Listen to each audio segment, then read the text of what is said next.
I wasting many time to get in prison, and my grandmother, my uncle tried to tell me, don't do this, don't do that, don't do. So now, I can't waste even this time. Now I'm 30-something years old. I'm supposed to listen and focus now. Because if I waste this time again, I don't think I found it again.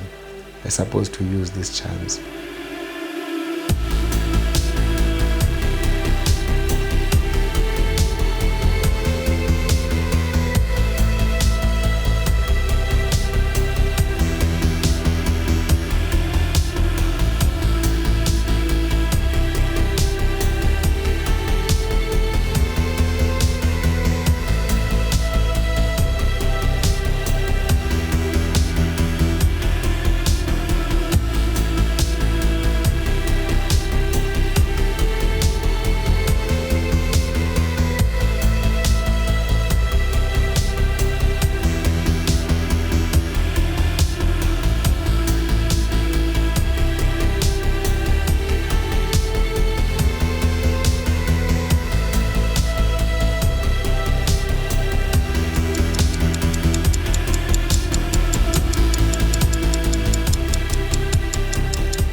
There's a huge difference between the cost of an hour of my time and the potential value of that hour in somebody else's life. And certainly if you look at the time that I invested in Xolani versus the impact that it had on his life, it was the greatest time investment ever.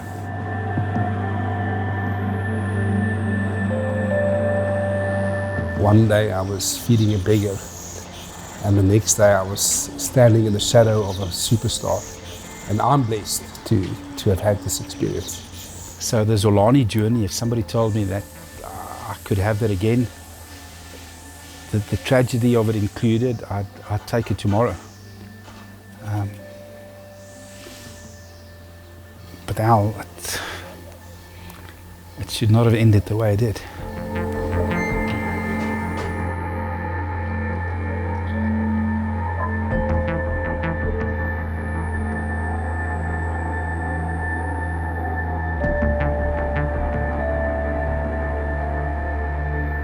In the middle of PE in East London, in that side of rural areas, there is a place called Paddy.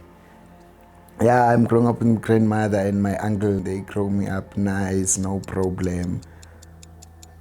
The thing start like, let's say 97, 98, I start to smoke cigarettes, dachas. I love that part of laughing when I'm smoking dacha. 99 is my start of Mendrex. 2000, the thing is coming to be worse at age of 16 years.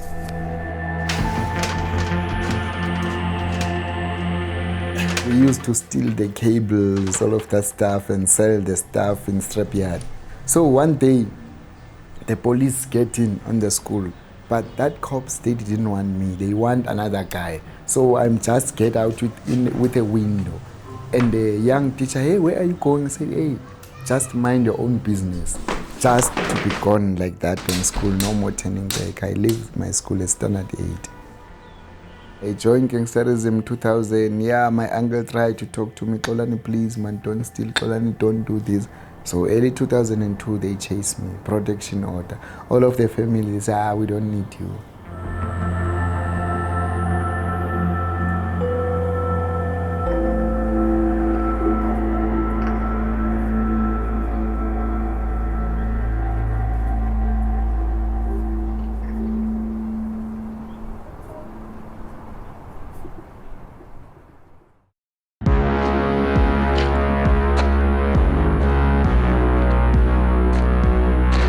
I start to staying on the street like that in early 2002. I smoke glue, dinners, petrol. You get in the 2 liter like, you pump.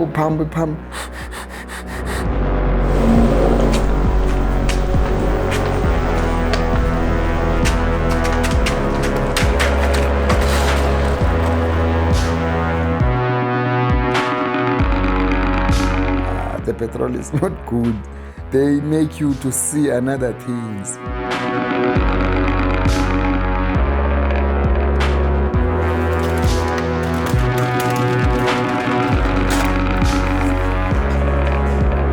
I steal too much. I make house breaking, the house of white guys and black guys close to the sea. Bad luck, early 2003, they found me inside the house. Yeah, for house breaking. They take me in prison. I found a sentence of 5 years.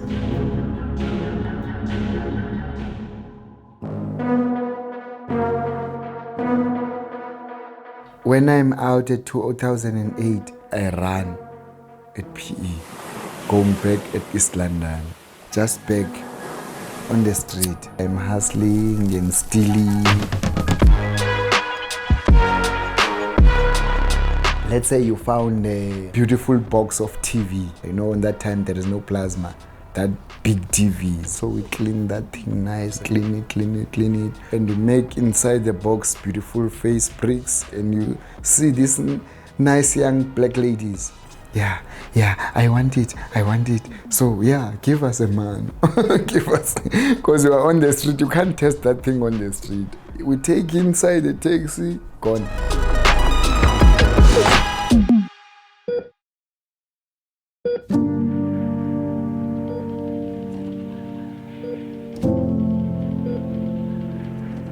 Maybe May, June, hey, my leg is coming like big like this. The doctor, he said to me, I have a bone cancer. So I'm supposed to cut the leg because I have a cancer.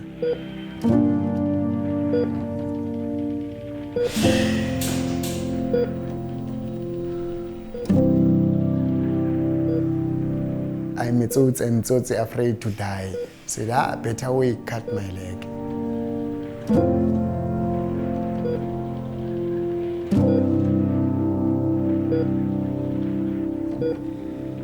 I'm not that type of used to cry on that time, but when I wake up in hospital with a one leg, I start to cry. I think at home, I think my grandmother, I think everything.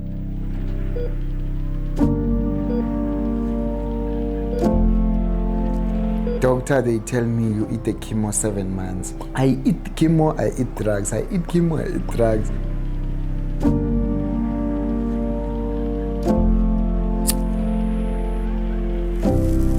It's worse when they chase me out at hospital. I'm supposed to go back to the street. I end up, I run at Eastern Cape. I started Durban.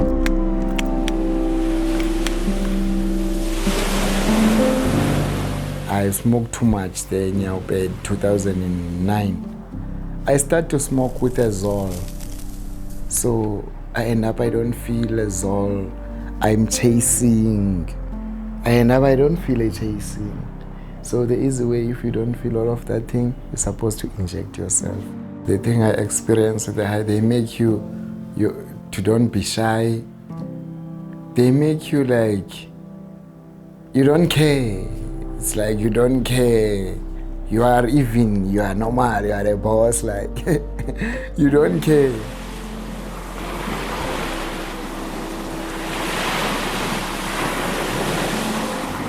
Durban, yeah, even there it's not nice. So I end up, I ran Durban. I found myself here in Pretoria. And that time it's a soccer, you know, the time of soccer, World Cup. Nelson Mandela Drive. It's a place where I used to sleep. Yeah, it's cold, but sometimes we don't feel cold because we are high. We're just injecting ourselves with smoking the drugs. So you don't feel nothing when you're smoking.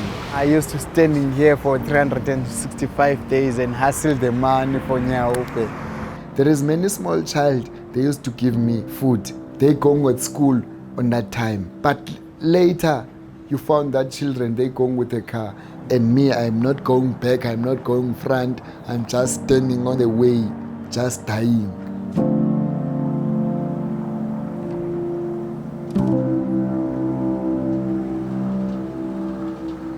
26 April 2016.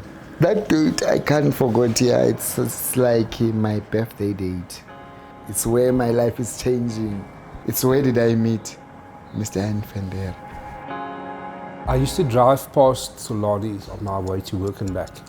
So I would pass this friendly little boy twice a day and from time to time give him a little bit of money. So one weekday I just parked my car, walked down to him, and we sat on the pavement for about 20 minutes in which he just told me his life story, or whatever part of his life story he chose to tell me. But I don't tell him the truth. I'm smoking nyaupe. Like I'm high even now, we're talking, Mr. Hyde. He told me enough to present himself as this very innocent little boy. And he was vulnerable, but he wasn't quite as innocent as what he portrayed himself to be. I tell him, Ish, I was never awake. I wish to work, because I have a one leg, but I don't have a qualifications. You know, South Africa, if you don't have a qualifications, it's not easy. What struck me about Xolani was his confidence, and there was already quite a great spirit that I could see in him, which made me think, wow, somebody like this, his life shouldn't be wasted standing at a robot. So about a month later, I went and picked him up. As I invited him into my car, he greeted me with a "Morning, father, how are you?" It's been a father and son relationship from very early on. He take me to his house, give me a hot shower. It's my first shower. I don't shower before. When I'm out, I just shock. Father, can I use your towels? I say, rech, maniki, no problem, use it. If he said so, but I'm worried because when I touch with these towels and me on that time, yeah, I'm so dirty. When I saw Xolani on the street, I had three goals. I wanted to offer him a job. I wanted to offer him shelter.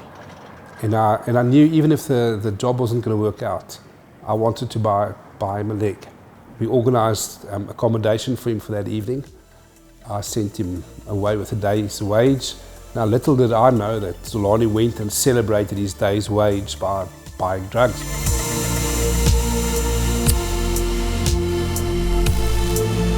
If you smoke drugs, you are addicted. Yeah, on that first day I'm smoking. But when he came back to work on Thursday, he already had figured out for himself that he could not lead this double life.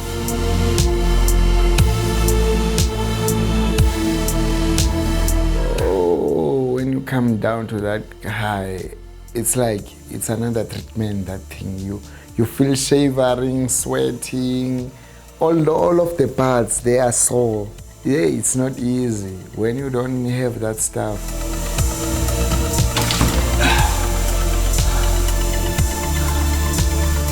I'm starting to shivering, vomiting. I found myself, let me go to this guy better and tell him the truth. Within 2 days of knowing me, he had enough courage to actually come to me and to say, "Father, I wasn't honest with you. I'm addicted to drugs. Can you help me?" I wish to have this job, but my problem, I'm smoking the drugs. Please help me, man. I want to go at rehab. We did our best to try and get him into rehab, but there were no rehab facilities that could take him at short notice. And he was just adamant he would stop using drugs there and then. He actually asked Mandla, who was his neighbor, to literally lock him in at night so that he couldn't escape and go and find drugs. That guy said, "No, man, X is the way. Take whiskey. Whiskey is good." I take out that problem with a problem.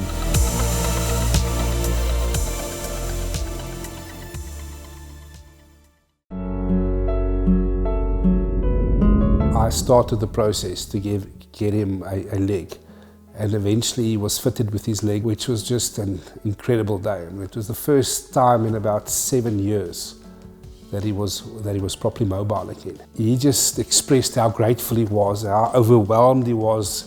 You know, he sat there and said, "Wow, I've got 2 shoes." To wear 2 shoes. But the significant thing was he just spoke about training. It's a boxing. Yeah, it's boxing. I mean, that was 3 weeks after he'd left the streets. Xolani already looked at this new life of his, and now a life with a leg. and all the plans that he had and all the goals that he had. And, it was beautiful. In 2016, after Xolani joined us, I took my staff down to the Comrades Marathon as a team building exercise. I wanted to request them to not use any alcohol the weekend. It was going to be this spectacular weekend with so many highlights, and I didn't want somebody to spoil it because of alcohol. I tell myself I'm celebrating, and I'm celebrating with the alcohol. I'm drinking my hot stuff. If you don't used to drink, yeah, you became stupid sometimes. One of Xolani's colleagues came to me and told me that he had been drinking. He found me on my room. I'm racing and singing the horrible song, street song, in 5-star hotel. Just imagine, 5-star hotels, it's so quiet. And you can't play even the music hard. So me, yeah, I'm racing and hit the walls, go.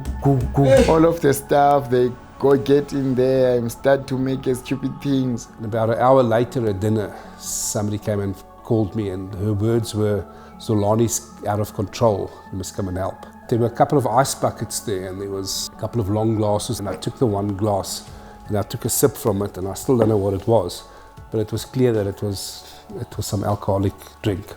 He suddenly jumped up, and on one leg he hopped around the bed, and the next moment he had a go at that ice bucket and grabbed the one glass with booze in it. I just grabbed the glass from his hand and he kind of jumped back on the bed. But in that moment I realized how big Xolani's problem was.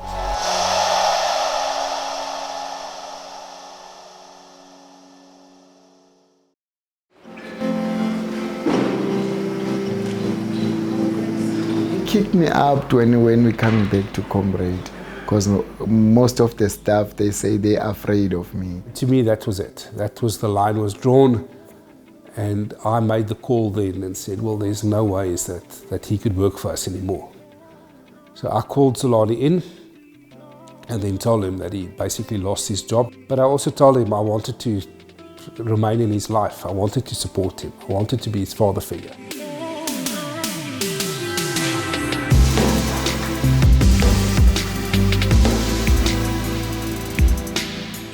So Xolani left there with a few thousand rand stock and with a couple of tips, and this was now going to be Xolani the perfume hawker. And after 2 weeks, Xolani came back to work again on a Monday morning and asked me whether he could have his job back. And his words to me were, "Mr. Einfender, please, I don't want money now. I want to stay with these nice people. Just only rent for me. But I don't wish to go back to the street." To him, it wasn't about the money. You know, the fact that he said, but I want to be with these people. There was no ways I was not going to accommodate him.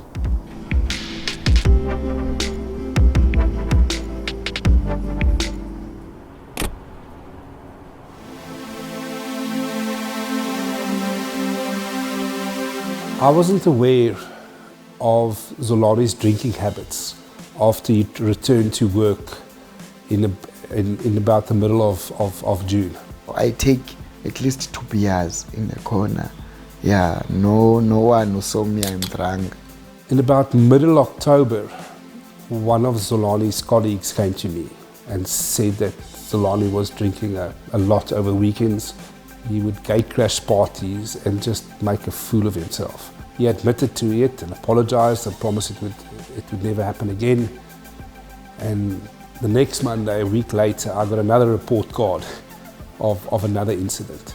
But you get to a point where talk actually doesn't work. And especially if it happened twice in a row. And that was the time for tough love. I literally just took his leg away. And for 2 weeks, he was back on his crutches. He didn't have an addiction in the sense that he couldn't go a day or 6 hours without a drink. Xolani, in my opinion, had a binge drinking problem. So for Xolani to stop drinking was actually quite a simple exercise. He got his leg back 2 weeks later. But he just simply said, well, I'm going to stop drinking, and he stopped drinking.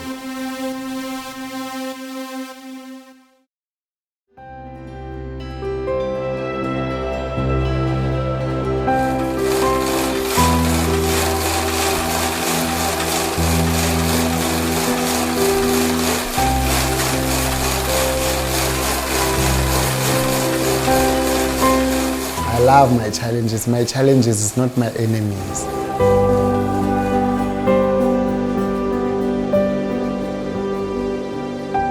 I feel like I'm just normal. I don't know why I'm running, but I love running. 15 seconds left to qualify for the sub-11. If you're going to cross the line. We came back from that Comrades Marathon and everybody was just so motivated to start running. I think the fact that there was this big running movement going on at work was very good for Xolani. So about 3 months later, my staff members all ran the Spar ladies race. Wow. My first race, it's a Spar ladies race. I was never forget this one. Yeah, I'm training, I'm attending all of the race. I make 21 kilometers, I found 2000. The first race I make, my first 42 kilometers at 2017, it's Wally. The Wally Hayward at the time was such an incredible day for both of us. I didn't actually even know that he was going to run his first marathon that day.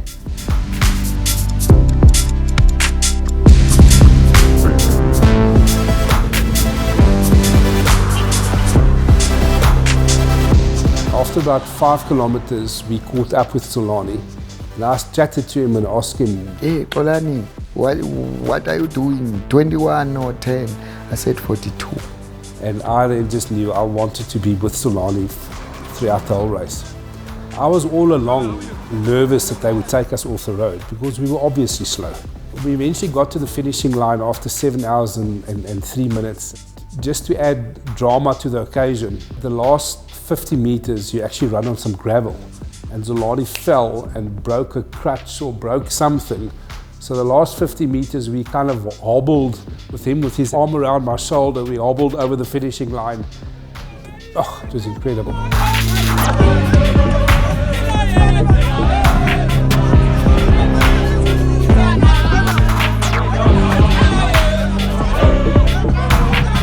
They actually came and awarded both of us with gold medals. Everybody is so proud of you, and your friend that brought you here. And I've got a special big gold medal.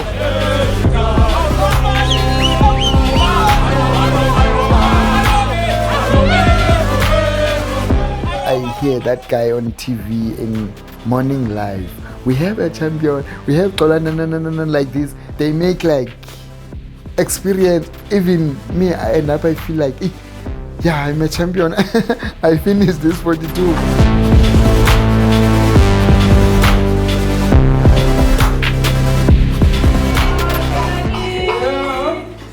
That's why when I'm getting in the garage, I clap the hands like this. Xolani's story was the front page story or a page 3 story in at least 3 newspapers the next day. It was on TV and there were a couple of radio interviews.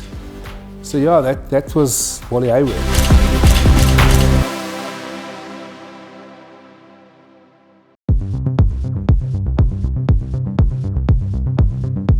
After the Wally Hayward Marathon, Xolani was sponsored a running blade.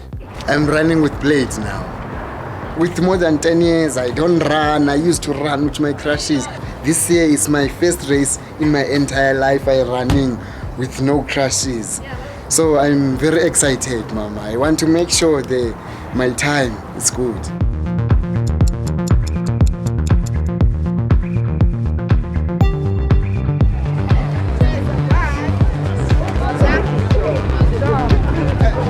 He was immediately much slower with the blade than what he was on crutches.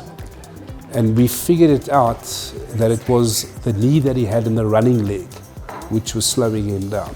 And after about 6 months, we decided to take the knee out of the whole mechanism. And immediately he was much faster. But within a few weeks, he developed significant sores on his stump because there was now more friction on the stump. The moment the sore healed, he'd be back on the leg again, and within 2 runs, the sore would be back.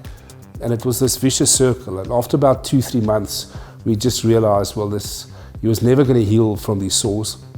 And we had decided for him to then only run on crutches again. So from then the plan was to run Comrades of 2018 on crutches.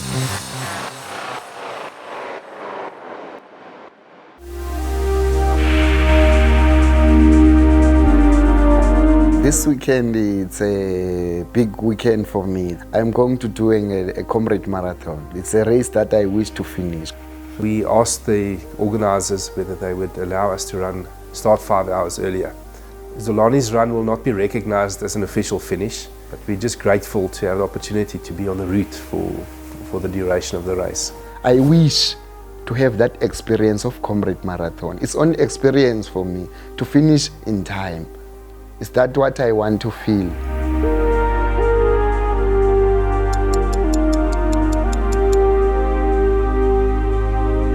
Is jy reg, mannetjie? Sure, reg. Are we ready?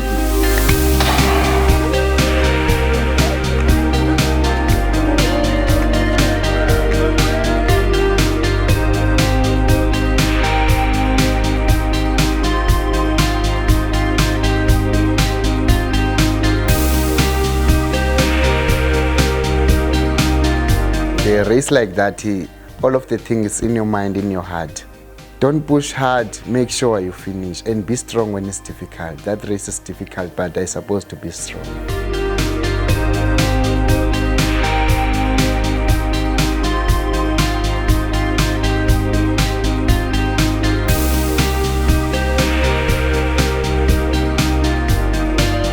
Xolani's participation had so many positive spin-offs, and if you looked at all the stakeholders in this thing, Comrades Marathon Association themselves, these fellow athletes, the spectators, the viewers on TV, even businesses, the newspapers, social media, I mean, everybody had a blast because of this story. It was one of the beautiful stories that touched people.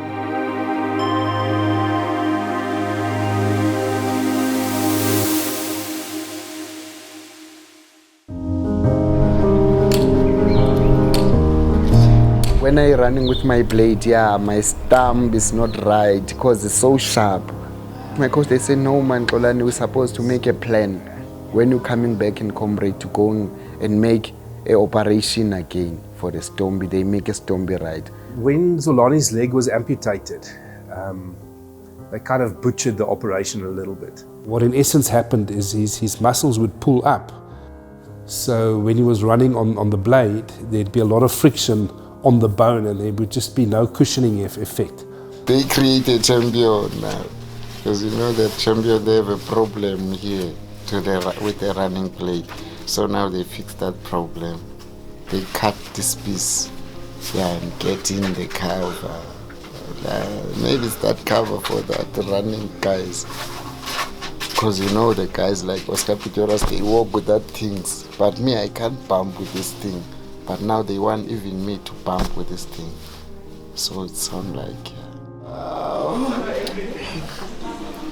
A surgeon took off about 2 centimeters of the bone, which was cut off, and the muscles were pulled down and fixed at the bottom. So he's now got muscles that are properly attached. So when he does now run with his stump, he doesn't have the same friction on the skin and therefore doesn't get the sores anymore.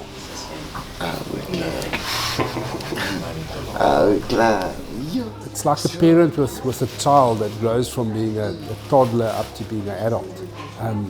Every phase has got its moments and joy. And it was the same with Xolani. You know, for Xolani to run his first 5-kilometer race was a highlight. Every single new milestone was a highlight. So where does your strength come from? My strength, Father, it's you. Yeah, man, that's the wrong answer. comes from your head and your heart. So where does your strength come from? My strength is coming from my heart and my mind. So what's after Comrades? Yeah, after Comrade, it's Ironman.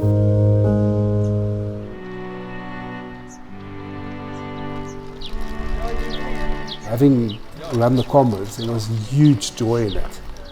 But there was never fear that went along with Comrades, but there was huge fear that went along with the Ironman.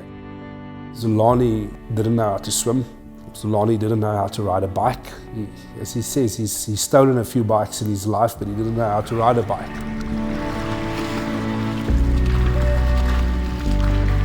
And in the space of 5-6 months, Xolani had to firstly learn to swim 1.9 kilometers in the sea, and then cycle 90 kilometers.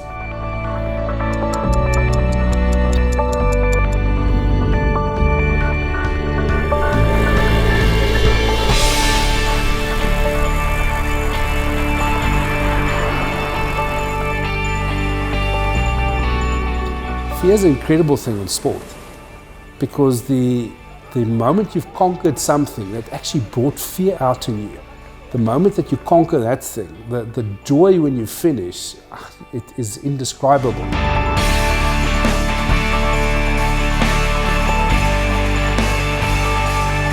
It's just a nice thing. It's a nice first experience. I found it in the Ironman, because my aim and my wish since last year, me and my father, Mr. Infender, is just to finish before cut-off time. I don't think we'll ever have the same level of joy, even if we finish a full Ironman, than as what we had when we finished our first half Ironman. It's difficult, it's not easy. Sometimes to climb up the mountain, you can't start up there, you're supposed to start down there, just to be strong.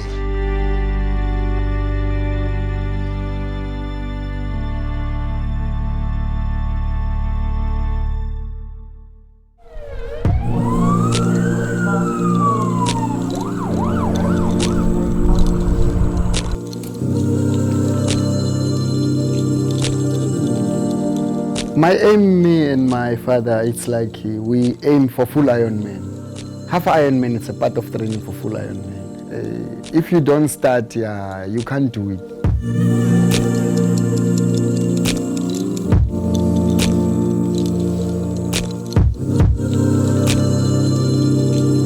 Xolani with his crutches down Hobie Beach with his mentor and good friend Hein, and those same crutches will get him around the marathon course later today.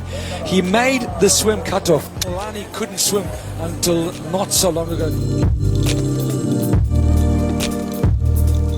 You know, with Ironman, you can't ever ask for luck, because luck plays no role in this game. You can just hope that you don't have any bad luck.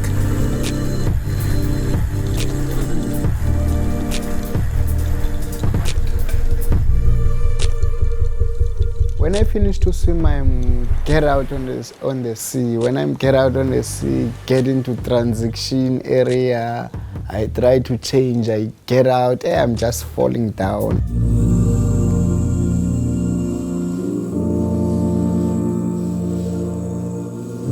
I missed the cut-off time because of 5 minutes, because I'm suffering with this one arm. The doctor, they say, my finger is not good, it looks like it's broken.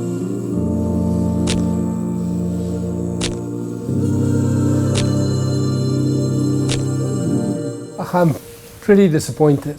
But you know, you've got to take the rough with the smooth.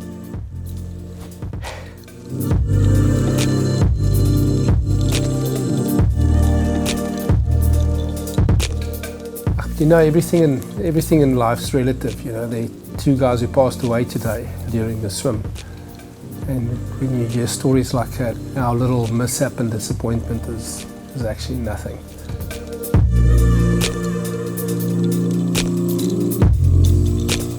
I'm back again, and when I'm back, I can't miss. I can't miss in 2 times.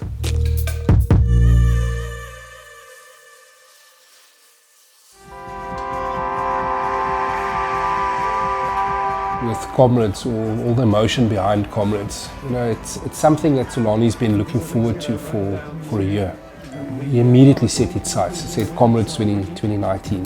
He wants to run back to back. Yeah, it's another thing in coming in my mind now when I'm sleeping. Yeah, I finished this comrade. I'm already finished. Now I think about next year, back to back. So it was right from the word go. We had already planned to do the 2019 Comrades.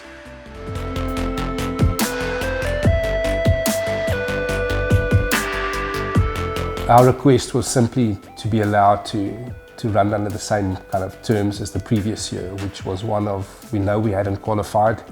We did not expect to receive medals at the end or get recognition as official finishers. We in essence just wanted access to the route, that's what we wanted. I spoke to the race director who had given us permission in 2018. He told me to get hold of one of the other board members because he said he was no longer the person to talk to and the decision wasn't his.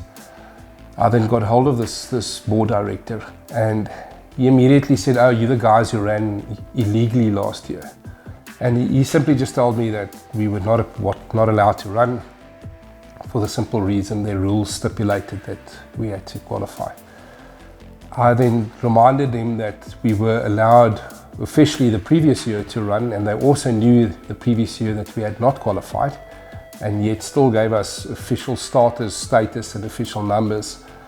And then the feedback I got from them was that it was a mistake, we should not have been allowed. Yeah, my stress. I wish Comrade Marathon not disqualifying me, they leave me alone, and my father is not there.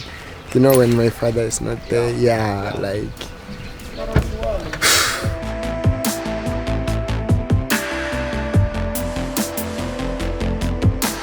I got a huge scare on Friday, which was 2 days before the Comrades, when they discovered a huge tumour, almost the size of a tennis ball, in the base of my skull. And it's fortunately not malignant and it doesn't touch my brain. And the previous night I was all disoriented and had complete memory loss. And under those circumstances I immediately knew my Comrades was over. But Xolani also lost me as his running partner. It's only guy you know, like if they disqualify him, they say no, man, please, this boy on the route. And I think I've always played a valuable role with Xolani. I looked after him on the road and suddenly lost that.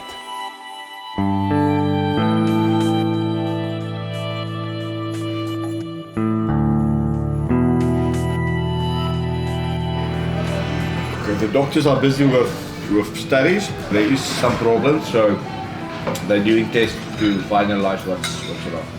But he's not coming down to that. So we're on our own.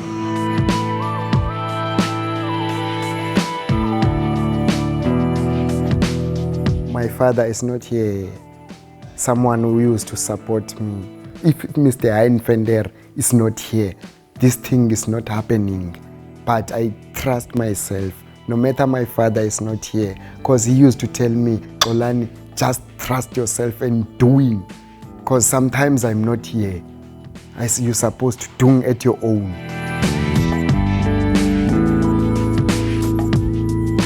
You saw me when I'm getting in stadium, father, in the TV. Yes, father.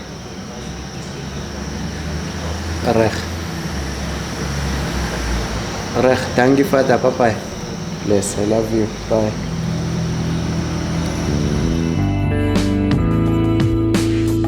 My prayers and my wish, the guys of Comrade Marathon, just leave me only the route to feel that route. We literally just wanted permission to share the road with the other athletes. And again, we were denied access. They simply just said that they've got exclusive right to the route for the day, and we were not allowed to use it. But at no stage did they tell us that they would physically remove us from the road.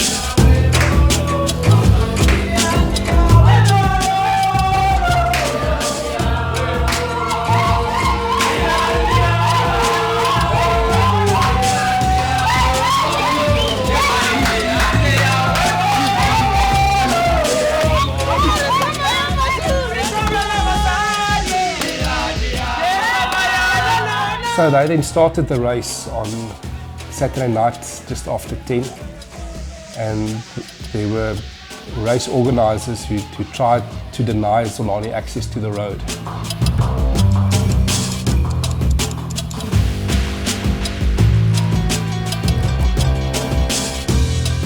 I'm not even for you to allow to go in here. Yeah, I'm just coming ask. I don't start. I just ask. No, sorry. It's just a thing. They said they had strict instructions from board members of the Comrades Marathon Association that Xolani wasn't allowed to run. Now at that stage I was on the phone and talking to Xolani's support team at that stage and sharing some of the arguments that I thought that they had to lead to try and get him onto the road. I says we have all the rights as citizens. 7 hours before the race we can start and we can start running. But then again these guys have rules. Look, I don't want to get involved in the politics. I just follow orders. It's been said that I cannot allow you to start. And I eventually just said, well, then you're going to have to arrest him. He's a regular road user. It's 10 o'clock at night on a public road. This guy wants to run on it. I said, then you're going to have to arrest him. They cannot tell us what's going to happen on the road and whether they will block us or let us carry on. So we're going to start now. We're going to try and see what goes as we go.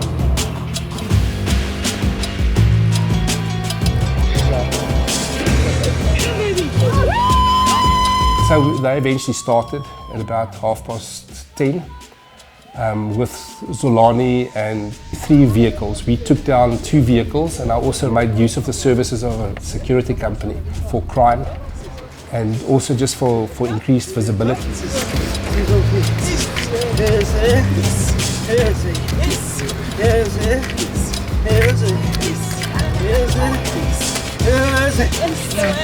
We are on the 5K mark. We are heading toward the 6K mark.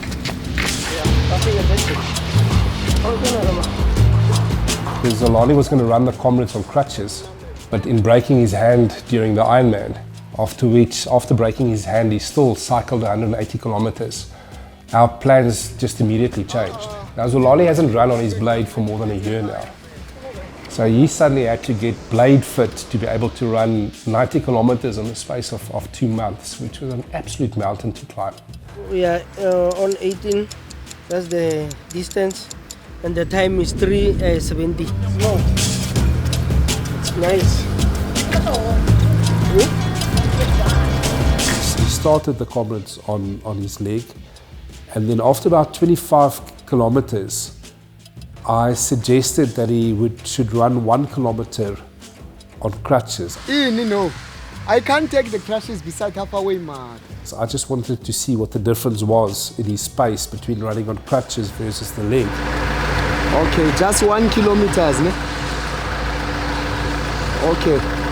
And he immediately realized that he was faster on crutches than the leg, at which point he decided he would do the rest of the race on crutches.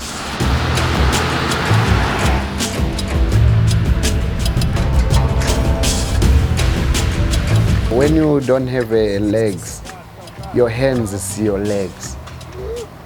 Now my hands it's my legs.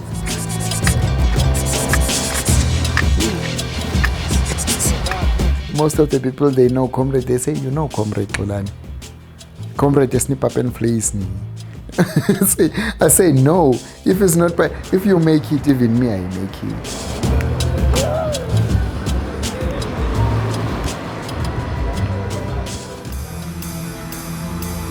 About 5-6 hours into the run, as they got to Hillcrest, there were traffic officials waiting for him.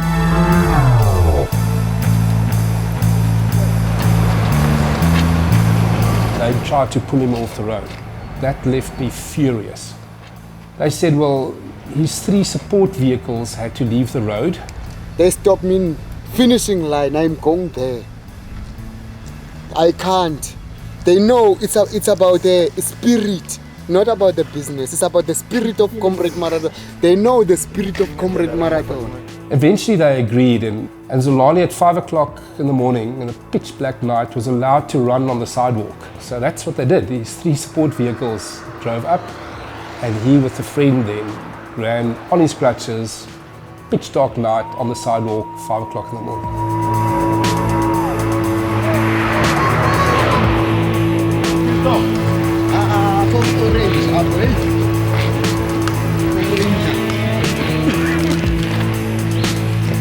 I was just bitterly disappointed that was the reception that Xolani got. These guys, they know I'm alone now. They told me the truth.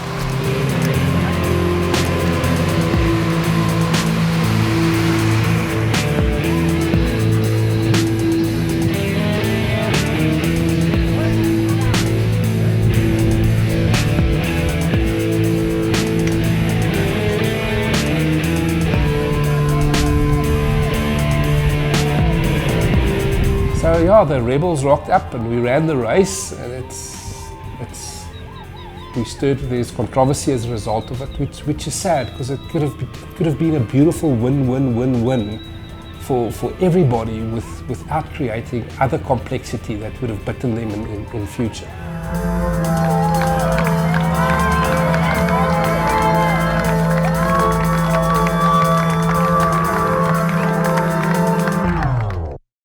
He could run the last few kilometers, but he was just not allowed to cross the finishing line.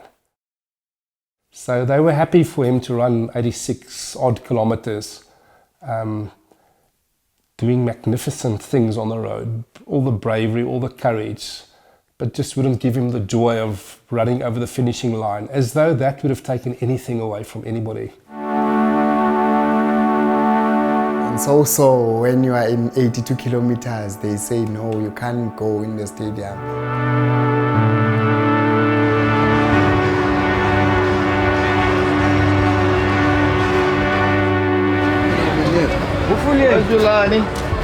Xolani doesn't need another comrade to put him on the map.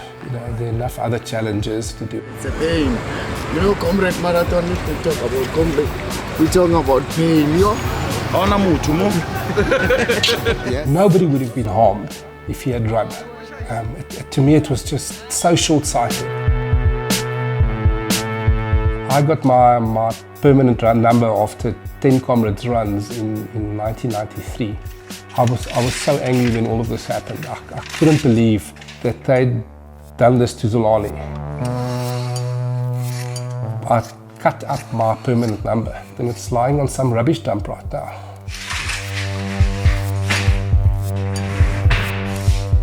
I say thanks to Mr. Einfender to open that road for me. I'm here because of Comrade. I'm traveling a lot because of Comrade. Just imagine I wake up here at 6 o'clock, I take flight down to Cape Town. That thing is not easy to another people, but if I was never finished the Comrade Marathon, I was never traveling to these places.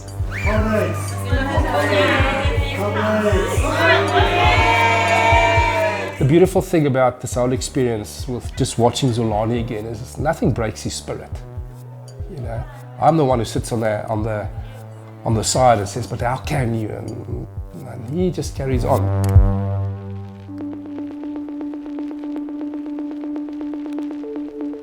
When I run, I feel like, because I run with a normal person, I don't feel disabled.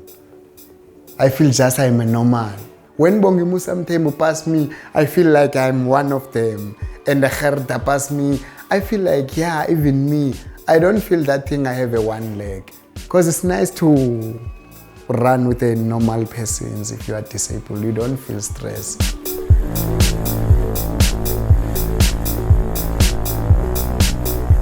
I just want him to do exciting stuff.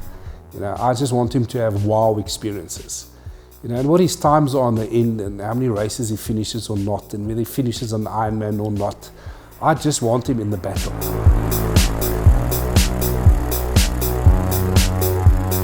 I'm glad that Xolani lied to me when I first met him. Because I think if he had told me the truth, I would just have walked away and said, "No, boy, sorry, you too hard to handle." And we judge, you know, we judge on basis of people's criminal records and the fact that they've got drug histories, etc.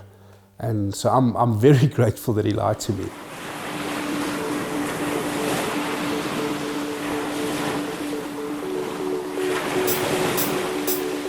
I was never found that love of Father. The love He gave me that love of Father. Yeah, I wish even me one day to help each other. Because I'm here, because there is someone who helped me. He gave me healthy life. That's why I said, that is my Father.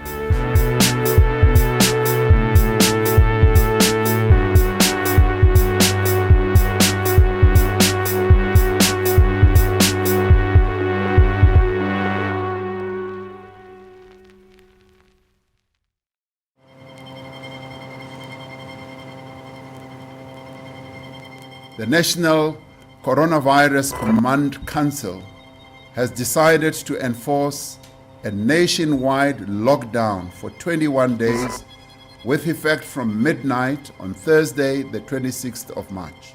COVID obviously had a huge impact on our activities for probably more than a year.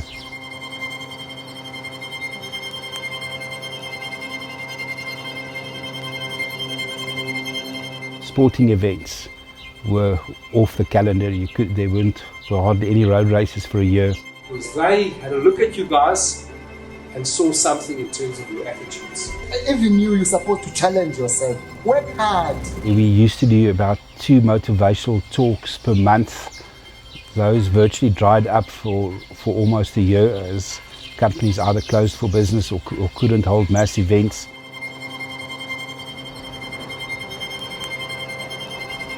A lot of the motivation to train and a lot of the fun from doing sport comes from doing weekly events, and doing weekly road races has a big impact on your fitness level, which we obviously missed out on for about a year. We started cycling quite a bit, did quite a bit of mountain biking, which was a huge amount of fun. But yeah, it was a big miss for us to not be able to do all the mass events. It definitely had an impact on our year in quite a significant manner.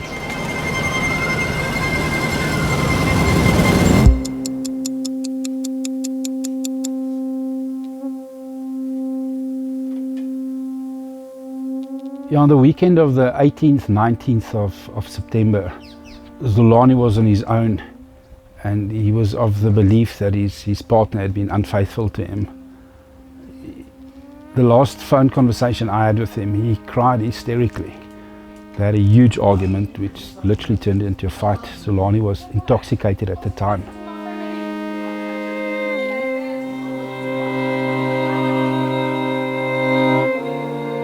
Where for more than 4 years he had not consumed any alcohol.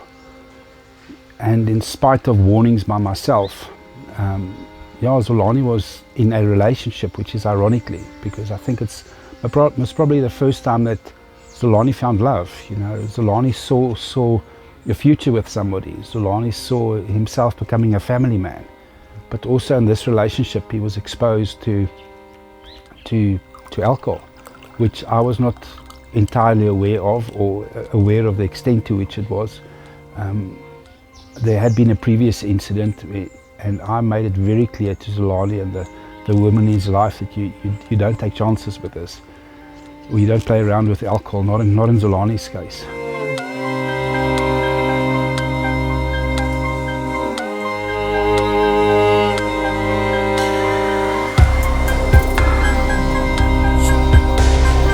I went to the flat and I took him to his bed, and I just thought he'd pass out and wake up with a huge hangover the next morning, and then we'd deal with the situation the next morning. But yeah, he could obviously not handle the situation, and the next morning, 10:30, I found his body in bed.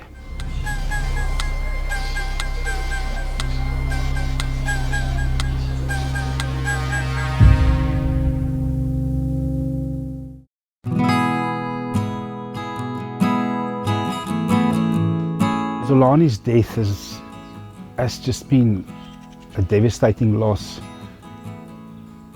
specifically because of the manner in which it happened. If Xolani had passed away in a car accident or from COVID, it would have been easier to accept it and to understand it.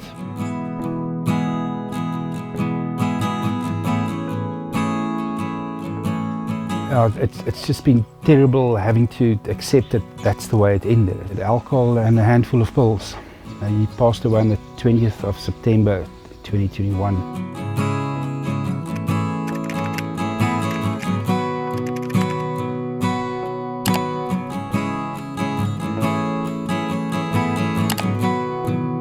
Xolani had a Facebook page, and there were hundreds, if not thousands, of tributes on the Facebook page, which was when I then decided we wanted to do a memorial service as opposed to a burial service.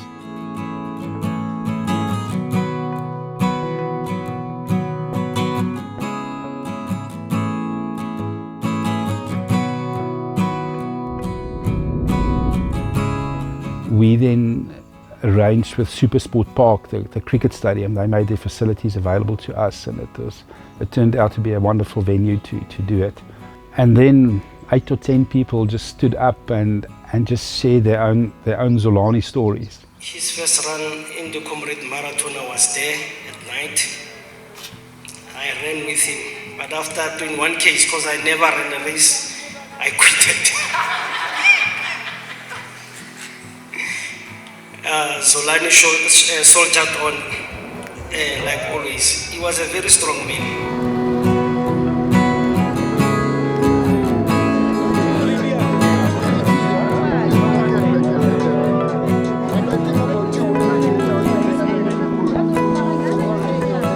I'm so pleased to have been on this journey with Xolani.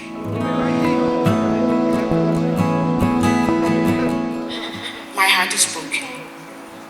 I don't know who's gonna call me sister. Sister Raga. My heart is very broken. Rest well, buddy. It's too soon. It's too soon.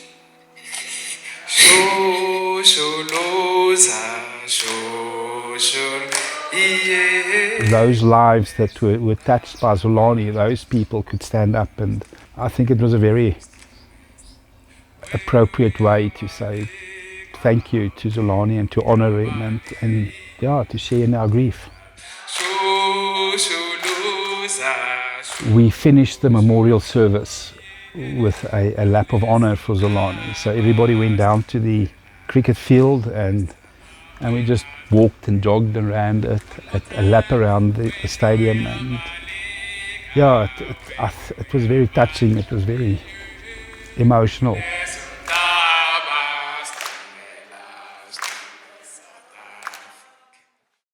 Think about me one more time before you go. Someday you'll know. Someday you'll know. Already know what I'm going to say. I've been feeling this way for far too long. You know, if you listen to and read some of the tributes of people who had spent moments in Xolani's life, and they reflect on the impact that Xolani had on them, they would look back at it and say, I'd never forget those few minutes.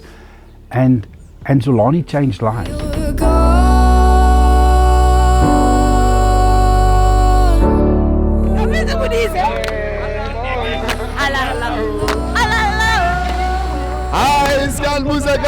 I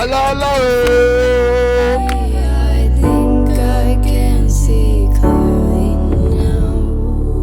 I'm in love. Think about me one more time before you go. I've missed probably more fun moments and meaningful moments and exciting moments and adventurous moments with them in the past 5 years than what I certainly had with anybody else. And I mean, these are 5 years of my life which were just incredible for what we shared. And we shared events, we just shared just being together, being in the car together, just talking nonsense and talking about nothing and sharing jokes. And I then look back and I had the privilege of 5 years with him. Yeah, they were 5 massive years. And now you're gone.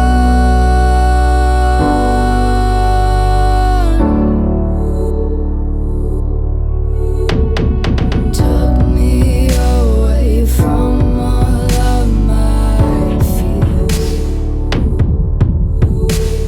You know, I referred to it as he's my son, he's my friend, he's my hero. And he was my son. I was his father.